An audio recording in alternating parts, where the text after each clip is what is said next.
মা, বাবা তো আজকে চুনো মাছ এনেছে, এটা কি দিয়ে রান্না করবা? চুনো মাছ, এই যে তোমার বাবা কালকে এনেছিল কুয়াশ সবজি। কুয়াশ? হ্যাঁ, সেটা আবার কি সবজি? ওটা মানে পেঁপের মতো দেখতে লাগে। ও পেঁপে পুরো পেঁপের মতোই কিছুটা দেখতে লাগে।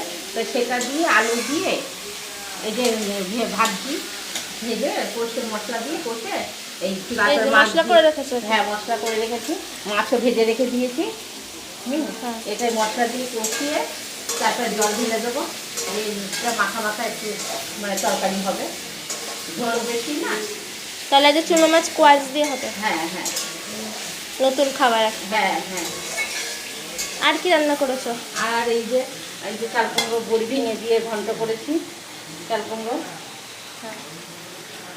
আর এটা? আর এটা পটল আলু ভেজে রেখে দিয়েছি। আর এই কালকে যে পমফ্রেট মাছটা রয়েছে রান্না,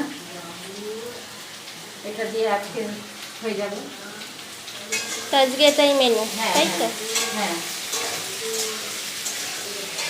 তো ঠিক আছে, তোমরাও কে কে কুয়াশ সবজিটা খেয়েছো অবশ্যই কমেন্টে জানিও। আর ভিডিওটা ভালো লাগলে লাইক করে দিও। এখন টাটা।